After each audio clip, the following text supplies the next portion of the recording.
नमस्कार दोस्तों, आप सभी का स्वागत है हमारे YouTube channel BCS basic physics में। आज की इस वीडियो में हम कक्षा 12 जो NCERT की पाठ्य पुस्तक है उसके 10वें चैप्टर तरंग प्रकाश की का एक टॉपिक लेकर चलेंगे।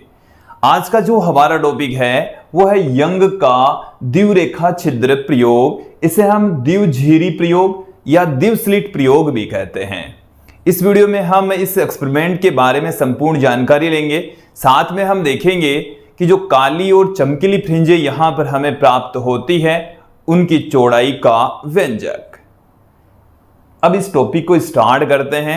ये जो यंग का द्विरेखा छिद्र प्रयोग है ये प्रकाश के व्यतिकरण पर आधारित एक्सपेरिमेंट है। देखिए ये लाइन तो मैं यहां पर सर्वप्रथम ही पुट कर देता हूं। यंग का द्विरेखा छिद्र प्रयोग प्रकाश के व्यतिकरण पर आधारित है। यह प्रयोग प्रकाश के व्यतिकरण पर आधारित है। प्रकाश के व्यतिकरण इंटरफेरेंस ऑफ लाइट पर आधारित है। प्रकाश की अलग अलग घटनाओं में एक घटना है प्रकाश का व्यतिकरण और उसी घटना पर आधारित है यंग का द्विरेखा छिद्र प्रयोग। अब देखिए इस प्रयोग के अंदर बनावट देखेंगे हम सर्वप्रथम में कि इस द्विरेखा छिद्र प्रयोग की जो बनावट है वो क्या है। बनावट में देखिए हम यहां पर एक प्रकाश स्रोत लेंगे, एक वर्णी प्रकाश स्रोत लिया जाएगा। उससे कुछ दूरी पर हम एक अन्य प्रकाश स्रोत का निर्माण करने के लिए बारीक सा छिद्र वाला एक गत्ता लेंगे। देखिए मैं आप लोगों को समझा देता हूं कि जो प्रायोगिक व्यवस्था है वो क्या है। यहां पर हमारे पास में है एक वर्णी प्रकाश स्रोत। एक वर्णी प्रकाश स्रोत, ये एक वर्णी प्रकाश स्रोत यहां पर हम दिखा देते हैं। एक वर्णी प्रकाश स्रोत, इससे सभी संभव दिशाओं में चारों ओर प्रकाश का उत्सर्जन होता है। यह है हमारे पास में यहां पर एक वर्णी प्रकाश स्रोत। इससे थोड़ी सी दूरी पर हम एक गत्ता लेंगे जिस पर एक बारीक सा छिद्र होगा। यहां पर हमने ले लिया एक गत्ता और इस गत्ते के ऊपर एक बारीक सा छिद्र मौजूद होगा। तो ये है हमारे पास में एक गत्ता जो कि अपारदर्शी गत्ता है और यहां पर इसके ऊपर है एक छिद्र जिसे हम स्रोत S कह देंगे। ये जो छिद्र है वो एक नए प्रकाश स्रोत की भांति काम करता है। यहां से जो प्रकाश आएगा ये जो छिद्र है वो एक नए प्रकाश स्रोत की भांति काम करेगा। देखिए इससे थोड़ी सी अधिक दूरी पर, मतलब थोड़ी सी दूरी और आगे, यहां से थोड़ी दूरी पर तो ये गत्ता रखा है जिस पर एक छिद्र है। फिर यहां से थोड़ी सी दूरी के ऊपर एक दूसरा गत्ता और रखेंगे जिस पर दो बारीक छिद्र होंगे। उस पर कितने छिद्र होंगे? दो। ऐसे हम इस तरीके से दिखा सकते हैं कि ये हमारे पास में एक दूसरा गत्ता है जिसके ऊपर दो बारीक छिद्र हैं। इनको हम नाम देते हैं S1 तथा S2। ये एक अन्य गत्ता है। ये भी क्या है? एक गत्ता ही है, अपारदर्शी गत्ता है जिसके ऊपर दो छिद्र हैं S1 तथा S2। यहां से थोड़ी दूरी के ऊपर हम रख देते हैं एक पर्दा। यहां पर क्या रखा है? एक पर्दा रखा हुआ है। क्लियर? यहां तक आप लोगों को ये जो डायग्राम है वो समझ में आ जाना चाहिए। डायग्राम समझ में आ गया तो यंग का द्विरेखा छिद्र प्रयोग समझ में आ जाएगा। तो ये तो है इसकी प्रायोगिक व्यवस्था। एक प्रकाश स्रोत लेते हैं, उससे कुछ दूरी पर एक बारीक छिद्र वाला गत्ता लेते हैं, उससे कुछ दूरी पर दो बारीक छिद्र वाले गत्ते का प्रयोग किया जाता है। फिर उससे कुछ दूरी पर एक पर्दा लेंगे, जो यहां से आने वाला प्रकाश है वो इस पर्दे के ऊपर प्राप्त हो जाएगा। देखिए जो प्रकाश का व्यतिकरण होता है, प्रकाश के व्यतिकरण की जो घटना होती है उसे हम हाइगेन के तरंग सिद्धांत से समझेंगे।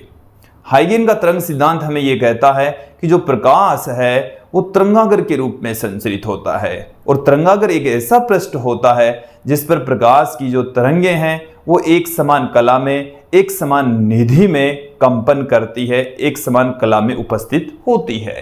क्लियर? तो यहां से जो प्रकाश आ रहा है ये एक प्रकाश स्रोत की भांति काम करेगा, वो प्रकाश तरंगाग्र के रूप में आगे बढ़ेगा। किस रूप में आगे बढ़ेगा? तरंगाग्र के रूप में आगे बढ़ेगा।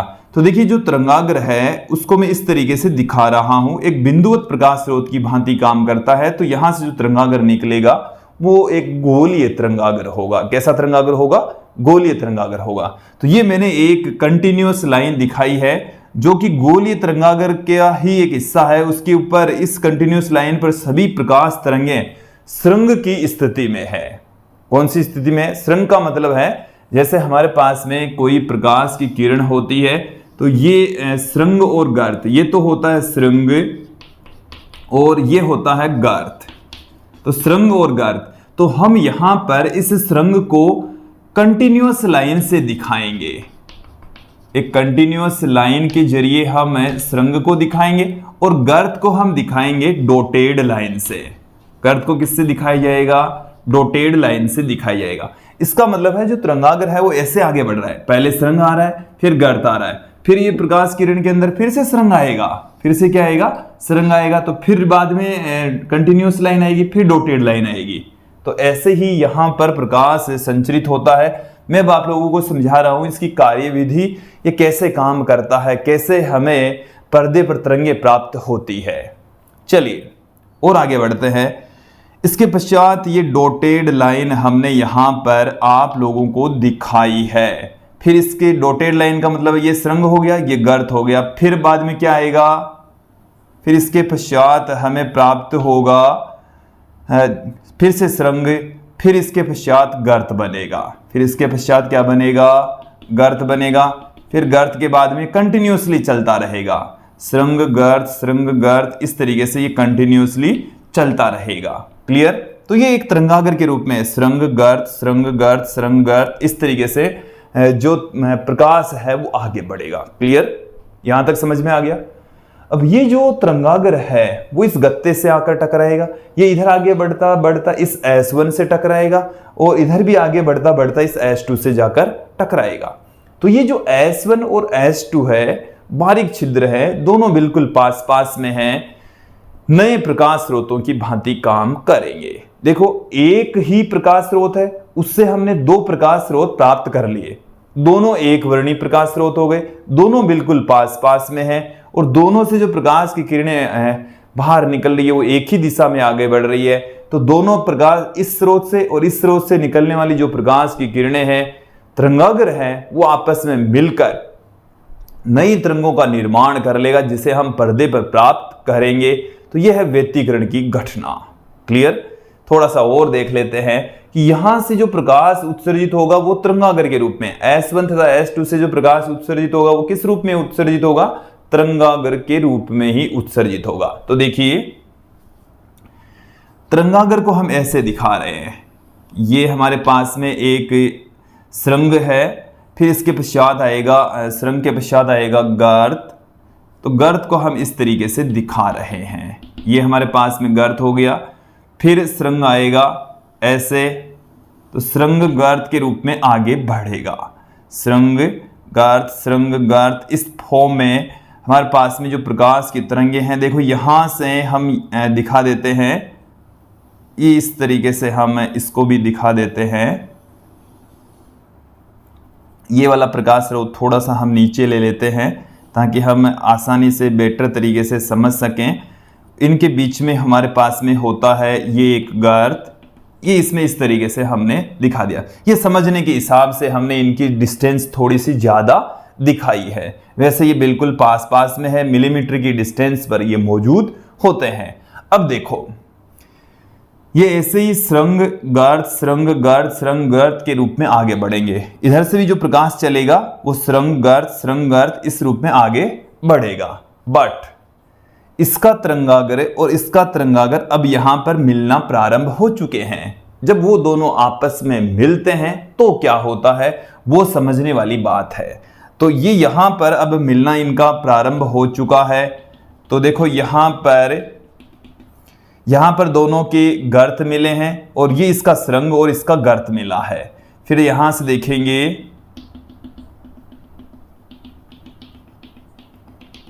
कि यहां से इन दोनों के गर्त, यहां पर इसका सुरंग इसका गर्त, यहां पर दोनों के गर्त मिले हैं। इस तरीके से मैंने यहां पर इनको दिखाया है। ये इसका मैंने सुरंग दिखा दिया है और इसका अब हम दिखा रहे हैं सुरंग। दोनों का सुरंग हमने दिखा दिया है। अब बारी है दोनों के गर्तों की। तो इस तरीके से देखिए, इसको आराम से सावधानी पूर्वक बनाएं तो आपको बेटर तरीके से समझ में आ जाएगा। क्लियर? ये थोड़ी सी ज्यादा डिस्टेंस पर बन गया। तो इस तरीके से जो प्रकाश है S1 तथा S2 से तरंगाग्र के रूप में चलता है और तरंगाग्र सुरंग गर्त के रूप में आगे बढ़ेंगे और ये तरंगाग्र आपस में मिलेंगे तो क्या होगा। अब यहां पर गौर करके देखने वाली बात है, समझने वाली बात है। देखो इस डायग्राम को गौर करके देखेंगे, समझेंगे कि इस बिंदु पर, अब बोर्ड पर फोकस करेंगे, इस बिंदु के ऊपर यहां पर इसका सुरंग और इसका सुरंग यहां पर मिल रहा है। मैंने इसको इस तरीके से डॉट कर दिया है। सुरंग और सुरंग आपस में मिले हैं। क्या मिले हैं? सुरंग और सुरंग आपस में मिले हैं। देखो सुरंग और सुरंग आपस में मिलते हैं तो उस सिद्ध में इस पर्दे के ऊपर हमें एक चमकीला धब्बा प्राप्त होगा। क्या प्राप्त होगा? चमकीला धब्बा, जिसे हम दीप्त फ्रिंज कहते हैं। क्या कहा जाता है? दीप्त फ्रिंज। इसे हम चमकीली फ्रिंज भी कह देते हैं।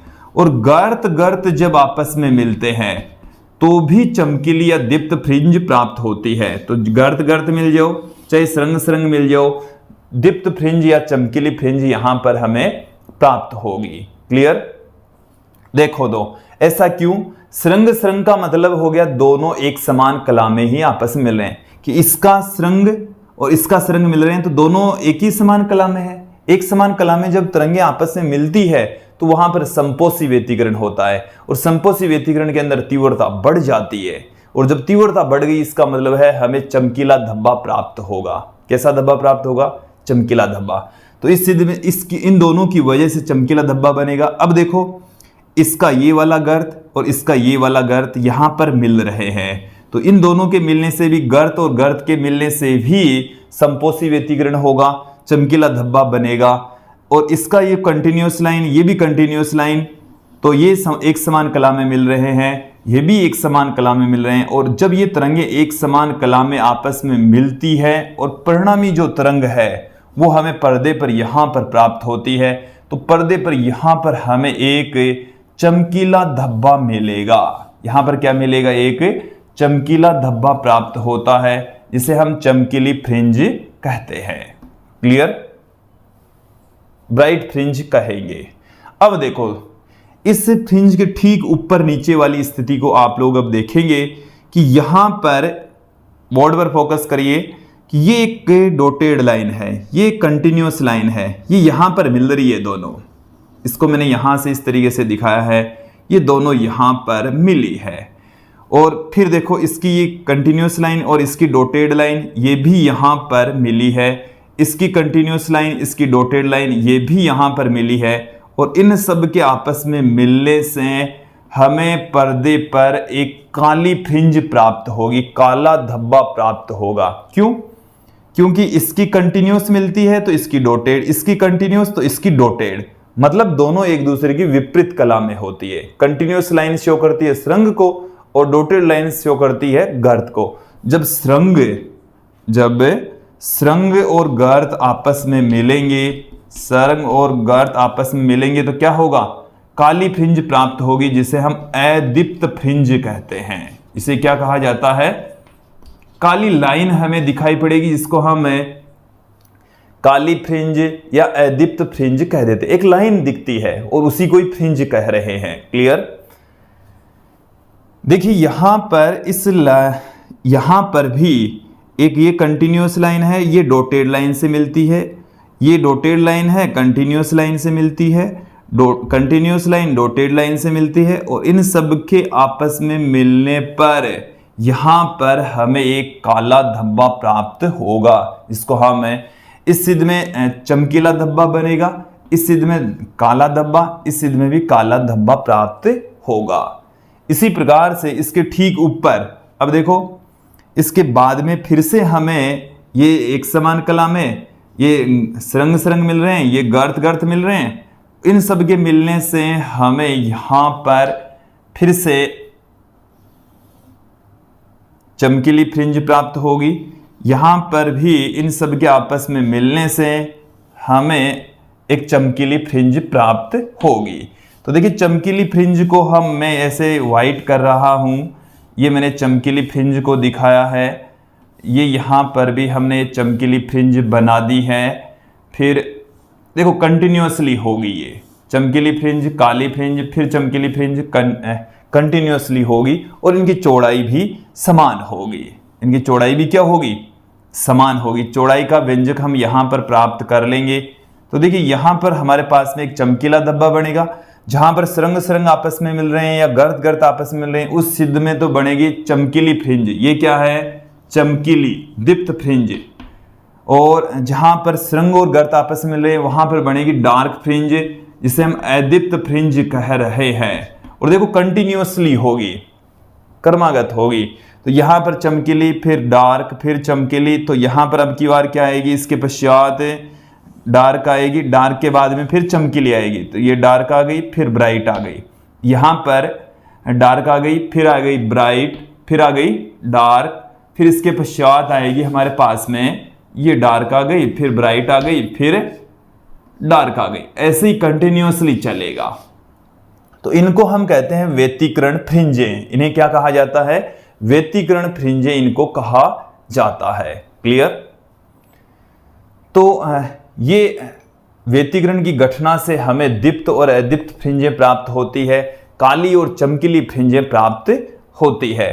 तो ये था हमारा यंग का द्विरेखा छिद्र प्रयोग, और मुझे उम्मीद है यहां तक आप लोगों को समझ में आ गया।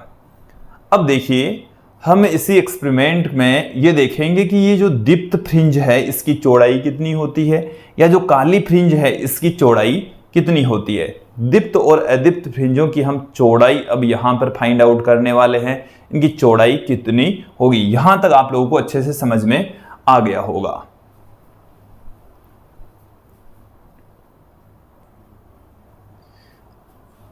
यंग के द्विरेखा छिद्र प्रयोग में हमें काली तथा चमकीली लाइनें प्राप्त होती है, जिन्हें हम दीप्त और अदीप्त फ्रिंजें कहते हैं। अब उन लाइनों की चौड़ाई को हम फ्रिंज चौड़ाई कहते हैं। फ्रिंज चौड़ाई का व्यंजक यहां पर निकालेंगे कि दीप्त फ्रिंज की चौड़ाई कितनी होती है, अदीप्त फ्रिंज की चौड़ाई कितनी होती है। फ्रिंज चौड़ाई ज्ञात कर रहे हैं। तो अब हम देखेंगे फ्रिंज चौड़ाई। फ्रिंज चौड़ाई, फ्रिंज चौड़ाई के लिए हम एक यहां पर आप लोगों के सामने आसान सा डायग्राम बना रहे हैं। ये हमारे पास में है एक वर्णी प्रकाश स्रोत, जिससे सभी संभव दिशाओं में प्रकाश का उत्सर्जन हो रहा है। इस प्रकाश स्रोत से हमने कुछ दूरी पर, थोड़ा सा इसको नीचे ले लेते हैं ताकि डायग्राम हमें बेटर तरीके से समझ में आ जाए। तो देखिए यहां से हमने कुछ दूरी के ऊपर एक पर्दा रखा था, जिसके ऊपर एक छिद्र लिया था। ये हमारे पास में है एक पर्दा, और इस पर्दे के ऊपर है हमारे पास में एक छिद्र S। इस छिद्र S से कुछ दूरी के ऊपर हमने एक दूसरा पर्दा रखा, दूसरा गत्ता रखा है हमने यहां पर, और इस गत्ते के ऊपर हमारे पास में है दो छिद्र S1 और S2। तो देखो यहां से प्रकाश की किरण चली, वो तरंगागर के रूप में आगे बढ़ती है। देखो यहां से ऐसे हमने यहां पर दो प्रकाश की किरणें दिखाई है, बट ये जिस तरीके से हमने इनको दिखाया है एक्चुअल में ये इस तरीके से न जाकर कैसे जा रही है, तरंगागर के रूप में जा रही है, दोनों ही रेखा छिद्रों की ओर। ये S1 और S2 दो रेखा छिद्र हैं, और इन दोनों की ओर ये दो, हमने यहां से एक प्रकाश की किरण आई और इसको दो टुकड़ों में तोड़ दिया। एक्चुअल में ये क्या हो रहा है, तरंगागर के रूप में जा रही है। किस रूप में जा रही है, तरंगागर के रूप में। तो यहां से जो S1 और S2 है, इसके बीच की डिस्टेंस हम d ले लेते हैं। कितनी ले लेते हैं, हमने S1 तथा S2 के बीच की जो दूरी है वो हमने डी ले ली है। क्लियर। अब देखिए यहां से कुछ दूरी के ऊपर हमने ले लिया, ये हमारे पास में है पर्दा, ये हमारे पास में क्या है, पर्दा है। क्लियर। एक बार इस डायग्राम को समझ लीजिए, ये वही है जो हमने अभी समझा है, जो तरंगे हैं उनका अध्यारोपण हमने करवाया, वही चित्र डायग्राम है। ये प्रकाश स्रोत, ये पहला गत्ता जिस पर एस रेखा छिद्र है, ये दूसरा गत्ता जिस पर S1 तथा S2 रेखा छिद्र है, और इससे कुछ दूरी के ऊपर ये पर्दा जिसके ऊपर हमें चमकीली तथा दीप्त फ्रिंजें प्राप्त होती है। क्लियर। देखिए यहां से प्रकाश तरंगागर के रूप में संचरित होता है, दो प्रकाश की किरणें S1 तथा S2 पर भी पहुंचती है। वो दोनों जो प्रकाश की किरणें हैं वो भी तरंगागर के रूप में आगे संचरित होती है। तो देखिए यहां से मैंने दिखाया है कि ये एक प्रकाश की किरण यहां पहुंची और यहां से चलने वाली एक प्रकाश की किरण यहां पहुंचती है। और जब देखो एक्चुअल में हुआ क्या है कि तरंगागर ऐसे है, ऐसे आगे बढ़ रहा है, तो उसकी एक किरण ये भी जाएगी, तरंगागर के ठीक लंबवत दिशा में प्रकाश किरण होती है। यहां पर भी एक तरंगागर है, ऐसे है, और उसकी एक किरण इधर भी जा रही है। देखो तरंगा इधर भी जा रही है, इधर भी जा रही है, बट हमने कोई सी दो दिखाई है, हमने कोई सी दो यहां पर ले ली है कि ये दो, एक इससे निकल रही है, एक इससे निकल रही है, और ये दोनों आपस में यहां पर आकर मिल रही है, और इसको हम नाम दे देते हैं बिंदु P।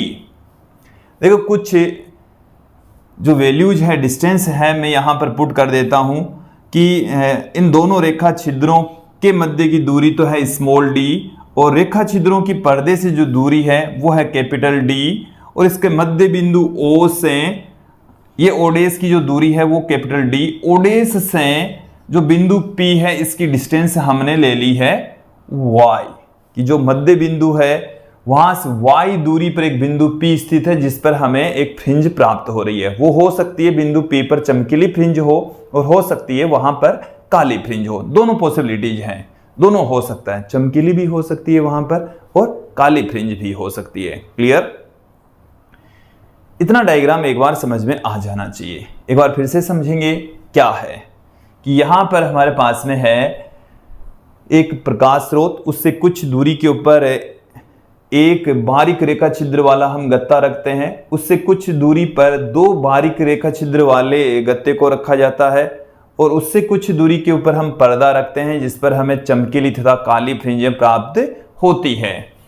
इन दोनों रेखा छिद्रों के बीच की डिस्टेंस हम स्मॉल d ले लेते हैं। कितनी डिस्टेंस है दोनों के बीच की, स्मॉल d के बराबर है, और इन दोनों रेखा छिद्रों की पर्दे से जो दूरी है वो है कैपिटल D के इक्वल। अब देखिए यहां से जो बिंदु O है, इस बिंदु O से हमने इस रेखा बिंदु P के ऊपर एक रेखा खींच दी है, और हम ये कंसीडर कर लेते हैं कि ये जो एंगल है वो एंगल है थीटा। ये एंगल कितना है, थीटा कोण है। क्लियर। ये एंगल हमने थीटा मान लिया, अपने हिसाब से कंसीडर कर लिया कि भाई ये एंगल थीटा है।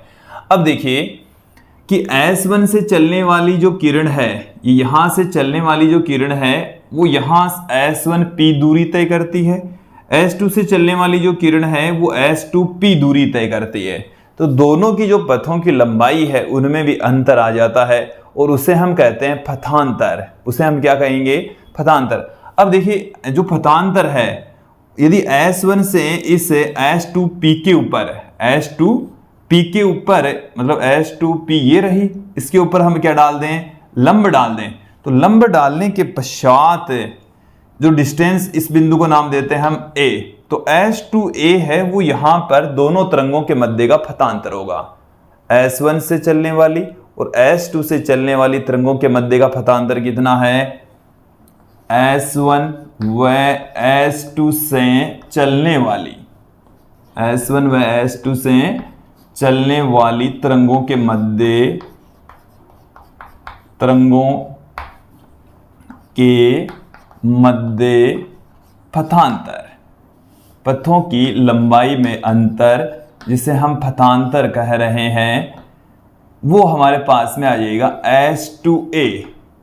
जिसे हम डेल्टा अक्स से भी प्रदर्शित कर सकते हैं या सिर्फ डेल्टा से भी लिख सकते हैं। कई जगह पर इसको सिर्फ डेल्टा से भी लिखा गया है, पथांतर को बताता है। क्लियर? या डेल्टा अक्स से भी इसको पुट कर देते हैं। क्लियर? अब देखिए कि ये जो ट्राइंगल है हमारे पास में ओ, ओडेस, पी, इसमें ये एंगल हमने कंसीडर किया थीटा। अब यहां पर आप देखेंगे कि ये जो हमने S1 से S2 P के ऊपर लंब डाला, इसको हम यहां पर भी कंसीडर कर सकते हैं क्योंकि ये दोनों जो प्रकाश स्रोत है बिल्कुल पास पास में है, दोनों बिल्कुल पास पास में। तो इस पर ये एंगल हमने 90 माना, तो ये भी हम कंसीडर कर सकते हैं भाई ये भी एंगल कितना है, 90 है। हालांकि 90 होता नहीं है, 90 पॉसिबल नहीं है। तो ये एंगल यदि हम 90 कंसीडर कर लें तो अब देखो इस छोटे से ट्राइंगल को गौर करके देखेंगे आप लोग, ये एंगल 90 है, ये एंगल यहां से यहां तक का जो एंगल है वो हमारे पास में थीटा, ये जो एंगल है ये वाला, ये थीटा, तो ये वाला हो गया 90 माइनस थीटा, और ये 90 माइनस थीटा तभी होगा जब ये कोण कितना होगा, थीटा होगा।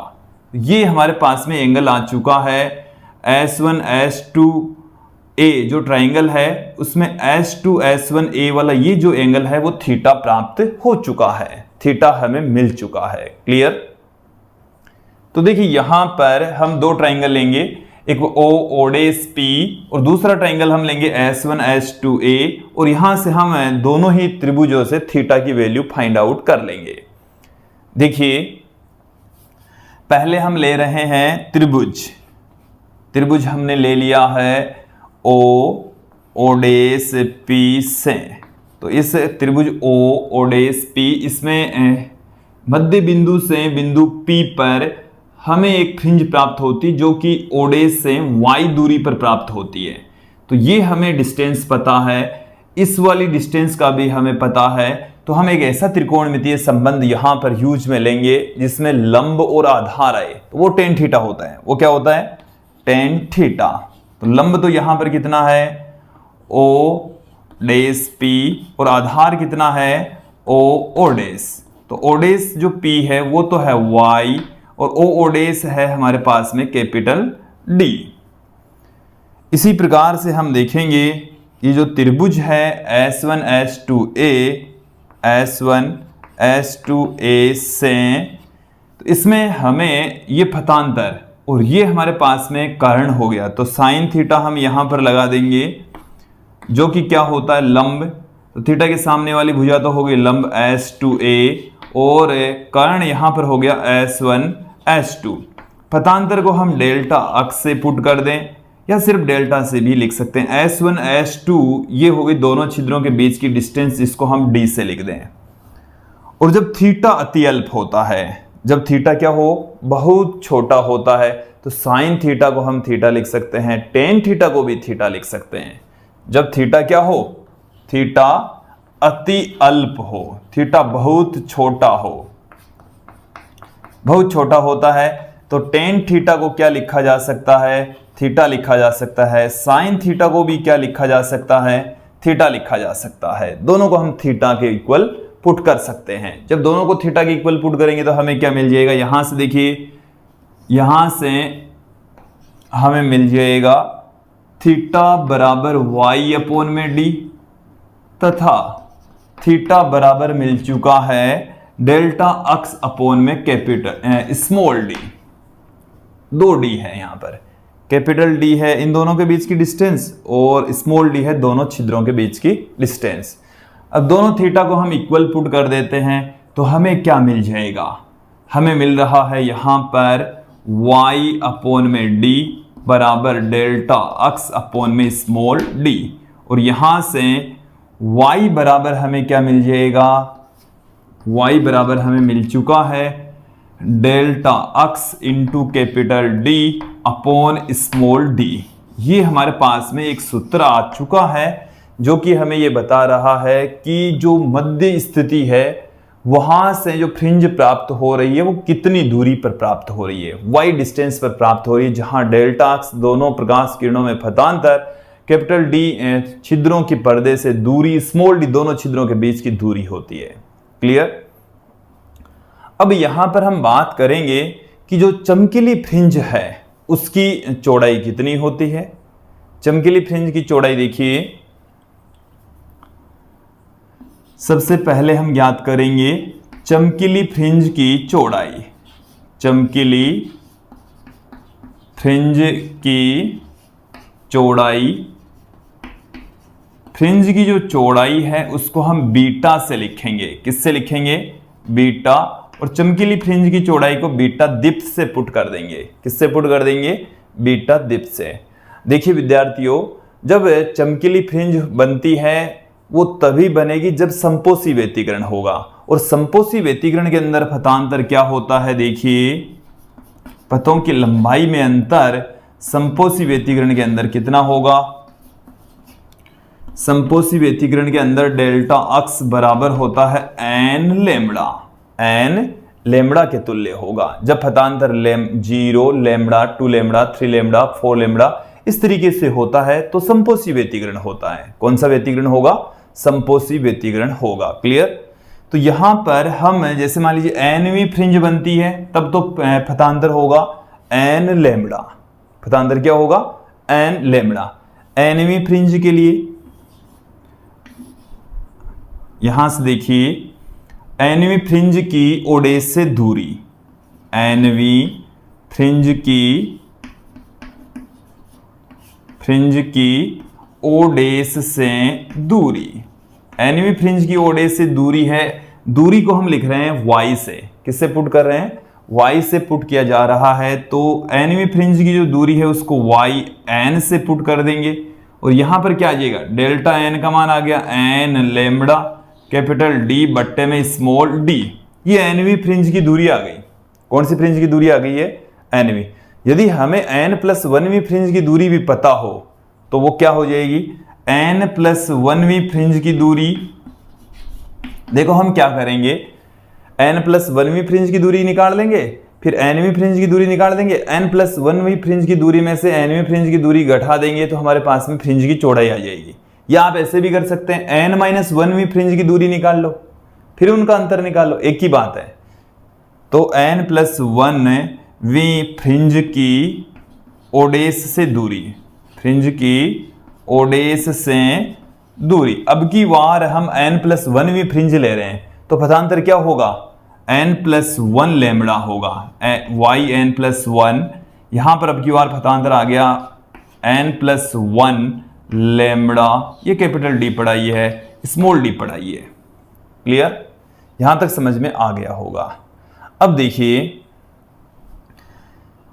दीप्त फ्रिंज की चौड़ाई, दीप्त फ्रिंज की चौड़ाई, दीप्त फ्रिंज की जो चौड़ाई है उसको हम लिख रहे हैं बीटा दीप्त से। और बीटा दीप्त होगा yn+1 माइनस yn। n+1वीं फ्रिंज की जो डिस्टेंस है उसमें से हम nवीं फ्रिंज की ओडेस से दूरी को घटा देंगे तो हमें फ्रिंज चौड़ाई प्राप्त हो जाएगी। देखिए आगे हम यहां पर इसकी कैलकुलेशन देख लेते हैं।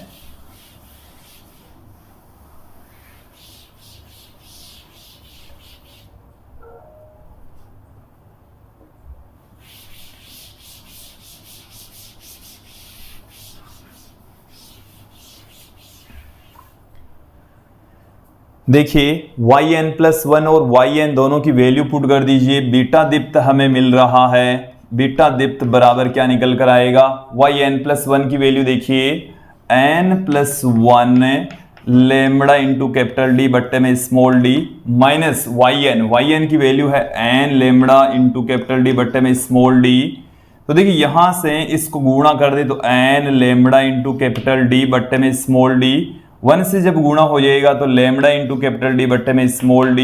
ये माइनस में n lambda into capital D बट्टे में स्मॉल d पढ़ाई है, ये इससे कट जाएगा। हमारे पास में बीटा जो दीप्त है, बीटा दीप्त वो प्राप्त हो जाएगा लेमड़ा इंटू कैपिटल D बट्टे में स्मॉल d। तो चमकीली फ्रिंज की जो चौड़ाई है वो लेमड़ा इंटू कैपिटल D बट्टे में स्मॉल d प्राप्त होती है। अर्थात जो फ्रिंज है हमने एक पट्टिका के अंदर पर्दे के ऊपर दिखाया कि काली चमकीली फ्रिंज प्राप्त होती है तो उनकी चौड़ाई ये होगी लेमड़ा प्रकाश की तरंग दैर्घ्य, कैपिटल डी पर्दे तथा S1 S2 की दूरी, S1 S2 से पर्दे की दूरी है कैपिटल डी, और स्मॉल डी है दोनों जो रेखा छिद्र हैं, दोनों जो झिरियां बनाई है हमने, उनकी आपस में दूरी। क्लियर? ये तो आ गई है चमकीली फ्रिंज, दीप्त फ्रिंज की चौड़ाई। अब हम बात करेंगे अदीप्त या काली फ्रिंज की चौड़ाई। सिमिलर तरीके से हम फाइंड आउट कर लेंगे। बी बिंदु हमारे पास में क्या है? काली, या हम कह सकते हैं अदीप्त फ्रिंज की चौड़ाई। फ्रिंज की चौड़ाई अर्थात हमें निकालना है बीटा अदीप्त। सबस्क्रिप्ट में हमने क्या लगा रखा है? अदीप्त लगा रखा है। तो देखिए काली या जो अदीप्त फ्रिंजें हैं वो विनाशी व्यतिकरण जब होता है तो प्राप्त होती है, और विनाशी व्यतिकरण के अंदर क्या होता है? पथांतर डेल्टा अक्स बराबर होता है, देखिए 2n+1 लैम्बडा बाई 2 होता है। 2n+1 लैम्बडा बाई 2 मतलब लैम्बडा बाई 2 का विषम गुणज होता है। Lambda by 2, 3 lambda by 2, 5 lambda by 2, 7 lambda by 2, इस तरीके से होता है। क्लियर? एनवी फ्रिंज की हम ओडे से दूरी देख लेंगे और n+1वीं फ्रिंज की देख लेंगे, तो हमारे पास में क्या आ जाएगा? फिर हम बीटा निकालेंगे सिमिलर तरीके से। तो एनवी सबसे पहले कौन सी याद करेंगे? एनवी फ्रिंज की, एनवी जो काली फ्रिंज है, फ्रिंज की ओडेस से दूरी, इसको हम yn से पुट करें। देखो हमने अभी चमकीली फ्रिंजों में ज्ञात की थी, तो वहां पर तो जो लैम्बडा था, मतलब जो फतांतर था वो n लैम्बडा था। फतांतर कितना था? n lambda. और काली फ्रिंजों के लिए क्या होता है फतांतर? 2n+1 ये लैम्बडा बाई 2, ये तो फतांतर होता है। ये तो आ ही गया yn का। यहां पर मैंने डेल्टा अक्स की वैल्यू पुट की है, कैपिटल डी बट्टे में स्मॉल डी पढ़ाई है, तो ये कैपिटल डी और बट्टे में स्मॉल डी, ये हमें मिल चुका yn। क्या मिल चुका है? yn मिल चुका है। सिमिलर तरीके से हमें क्या ज्ञात करना है? n+1वीं फ्रिंज। अब की बार हमने कौन सी फ्रिंज ले ली? n+1वीं फ्रिंज ले ली। फ्रिंज की ओडेस से दूरी, ओडेस से दूरी जो कि yn+1 है, yn+1। अब की बार हम n के स्थान पर, इसी में ही n के स्थान पर n+1 पुट कर देंगे। देन हमें क्या मिल जाएगा? 2, इसके स्थान पर हम n+1 पुट कर देंगे, +1 लैम्बडा इंटू कैपिटल डी बट्टे में 2d, ये हमें मिल चुका है। क्लियर? अब काली फ्रिंज की जो चौड़ाई है वो हमें देखिए क्या प्राप्त होगी। तो हम क्या करेंगे? n+1वीं काली फ्रिंज की डिस्टेंस में से nवीं फ्रिंज की डिस्टेंस घटा देंगे, तो हमें मिल जाएगी काली फ्रिंज की चौड़ाई।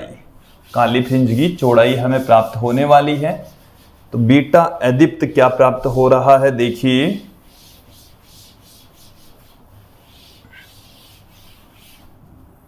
बीटा अदीप्त हम देख रहे हैं, तो बीटा अदीप्त बराबर होगा yn+1 माइनस yn। तो बीटा अदीप्त देखिए क्या मिलेगा? yn+1 की वैल्यू क्या है? ये रही, पुट कर दीजिए 2n+1+1, ये ब्रैकेट मैंने बंद कर दिया, लैम्बडा इंटू कैपिटल डी बट्टे में 2d, फिर माइनस में ये हमारे पास में है 2n+1 lambda into capital D बट्टे में 2d, ये आ गया हमारे पास में। अब इसकी कैलकुलेशन हमें यहां पर करनी है। तो देखिए इससे 2 को इस n से गुणा करेंगे तो 2n, 2 से इस 1 को भी गुणा कर दिए 2+1, ये आ गया हमारे पास में यहां पर। ठीक है, यहां पर है इससे नेगेटिव साइन को इससे गुणा कर दिए, 2n माइनस में हो गया, ये भी 1 माइनस में हो गया। इन दोनों पदों में से लैम्बडा इंटू कैपिटल डी बट्टे में 2d हमने कॉमन ले लिया है। क्लियर? देखिए ये जो 1 है वो माइनस का, ये है प्लस का, 2n यहां पर माइनस का, यहां पर प्लस का, केवल इस ब्रैकेट में बचेगा 2, ब्रैकेट में क्या बचेगा 2, तो ये 2 इस 2 से कैंसिल हो जाएगा। बीटा अदीप्त हमें प्राप्त होगा लैम्बडा इंटू कैपिटल डी बट्टे में स्मॉल डी, ये प्राप्त हो चुका है। तो देखिए हमारे पास में चमकीली फ्रिंज की चौड़ाई भी उतनी प्राप्त हुई थी और अदीप्त फ्रिंज की या मतलब काली फ्रिंज की चौड़ाई भी उतनी ही प्राप्त हुई है। तो जब यंग का द्विरेखा छिद्र प्रयोग हम करते हैं तो दीप्त और अदीप्त जो फ्रिंजें प्राप्त होती है उनकी चौड़ाई सेम होती है, लैम्बडा इंटू कैपिटल डी बट्टे में स्मॉल डी के बराबर होती है। ये आप लोगों को समझ में आ जाना चाहिए। क्लियर, यहां तक एकदम स्पष्ट हो जाना चाहिए, क्लियर समझ में आ जाना चाहिए। इसकी चौड़ाई कितनी है, लैम्बडा इंटू कैपिटल डी बट्टे में स्मॉल डी, इसकी चौड़ाई कितनी है, सेम।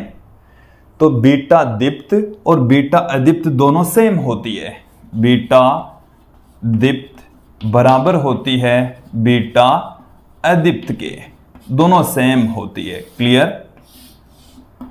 तो दोस्तों ये था आज का हमारा वीडियो जिसमें आपने देखा कि यंग का द्विरेखा छिद्र प्रयोग क्या होता है, साथ में आपने देखा कि उसमें जो काली और चमकीली फ्रिंजें प्राप्त होती है उनकी चौड़ाई क्या होती है। आज के इस वीडियो में इतना ही, धन्यवाद दोस्तों।